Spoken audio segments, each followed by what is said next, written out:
There is the minimum one can pay for a given amount of insurance coverage for a specific age and the maximum one can pay.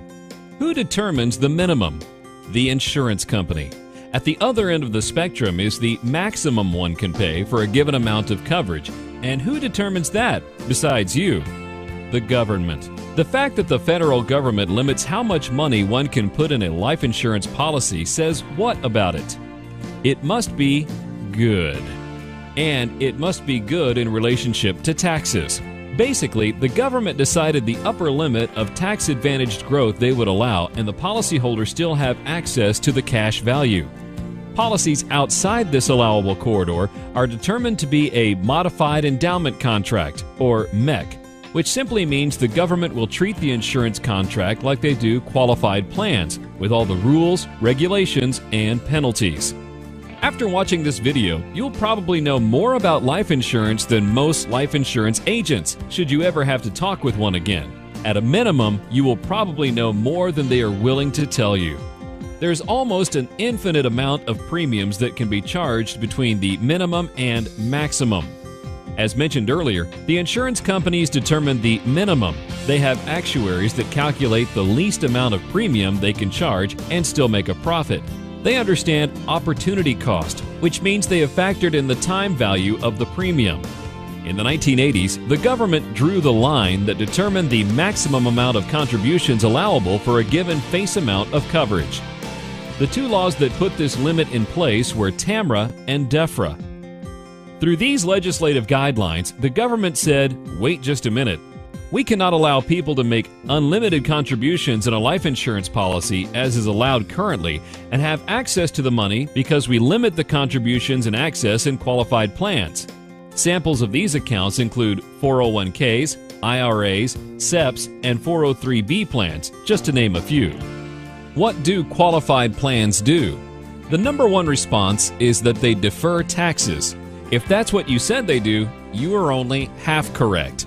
Let's say you wanted to borrow $10,000. You would ask two questions before you took the money. The first question would be, how much interest do you have to pay? The second question would be, when do you have to pay it back? If the lender responded by saying, we have enough money right now and do not need any payments from you at this time, but there will come a time when we need the money. At that time, we will know how much we need and we will be able to determine how much interest we have to charge to get the amount we need. Would you cash that check? Absolutely not. But this is exactly what we are doing with the government in qualified accounts. They are not saying you do not owe the tax. They are saying you can pay the tax later. At what tax bracket? That is a good question. This is not to say qualified plans are bad. However, it is important that you know and understand exactly what they do. Now, getting back to insurance. Let's assume you could pay $500 for $500,000 of insurance coverage, or you could pay $10,000. Which would you choose? Being bargain shoppers, most of us would probably say $500. Less is best when it comes to cost, right? Let's say the $500 represents the lowest premium one can pay for $500,000 of coverage at a given age. The lowest premium is known as term insurance. It provides one benefit, death benefit. Term insurance offers protection for the least expensive initial cost. The best day financially to own term insurance is which day? If you guessed the day you die, you were not even close. The best day financially to own a term life insurance policy is the first day. That's right, it's the first day you buy it. Had you purchased the policy today, received approval, signed the delivery receipt, paid the first premium, and died on the way home from your agent's office, you cannot get better than that financially. To calculate the rate of return on such an event would be next to impossible. Granted, it would be hard to get people to sign up for this type of financial windfall, but you understand the point. If the best day to own a term policy is the first day, it means that every day you own it, it becomes worth less and less, costing you more and more. When determining the cost of term insurance, one must also factor in the opportunity cost of owning this product.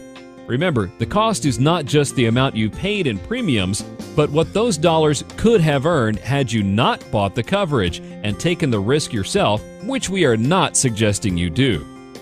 Penn State University completed a study on term insurance policies where they discovered that more than 90% of all term policies are terminated or converted, 45% within the first year, and 72% within the first 3 years. Less than one policy in 10 survives the period for which it is written.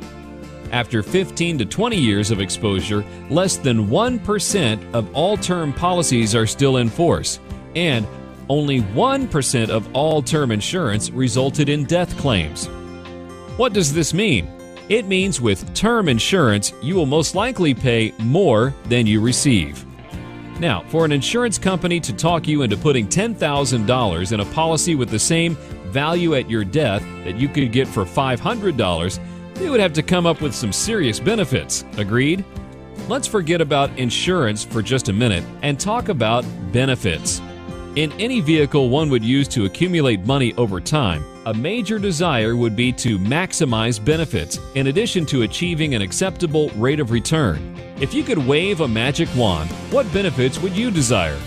Would you like the money in the account to grow tax-deferred as opposed to taxable? Would you want the money to come out tax-free? Would you want a competitive rate of return? Would you like the interest guaranteed? In the event you get sued, would you want it protected from judgments? Would you like to contribute as much in the account as you desire without restrictions? Would you like to invest in anything you choose? Would you like to be able to use this money as collateral? If possible, would you want this money exempt from estate tax? Would you want access to this money while you're working as well as during your retirement? In the event of your disability, would you want your contributions to the account to continue even though you can no longer make them yourself? Would you want your contribution to this account to be tax deductible? Of course, you would want all these benefits if you could get them.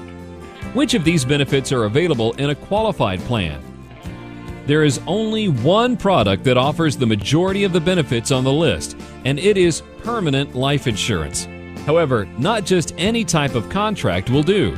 Life insurance policies that are minimally funded only provide minimum levels of benefits. Remember, the government drew the line that determined the maximum amount of contributions allowable for a given face amount of coverage. Contributions over this line create a modified endowment contract, or MEC. However, contributions made right up to this line create a different type of MEC that we will call the maximum efficient contract. Permanent life insurance contracts offer all the benefits listed earlier, except that the contribution to a life insurance contract outside of a qualified plan are not deductible. What we would like you to understand is that as you move forward from the highest possible premium to the lowest, the value of the benefits decrease. The higher the premium, the higher the level of each benefit received, until you reach the MEC line. Up to that line, but not over, is the position that provides the greatest amount of benefits a life insurance contract has to offer, while still allowing liquidity, use, and control of the money. There are circumstances where one only needs death protection, and a low-level premium is desirable. In this situation, and when coverage is needed for a short period of time, term coverage may be the best immediate temporary solution.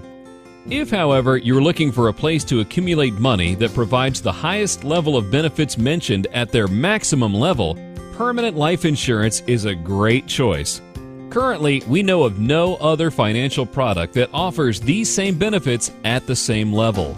Insurance companies limit the amount of death protection one can purchase, known as the face amount, based on present age, mortality costs, current assets, and income.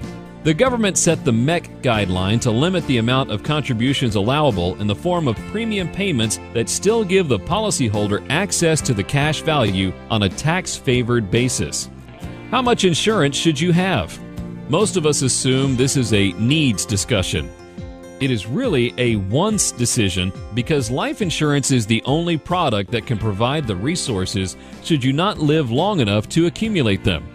There is no one wise enough to determine what one needs, since the very thought of need represents the least amount necessary.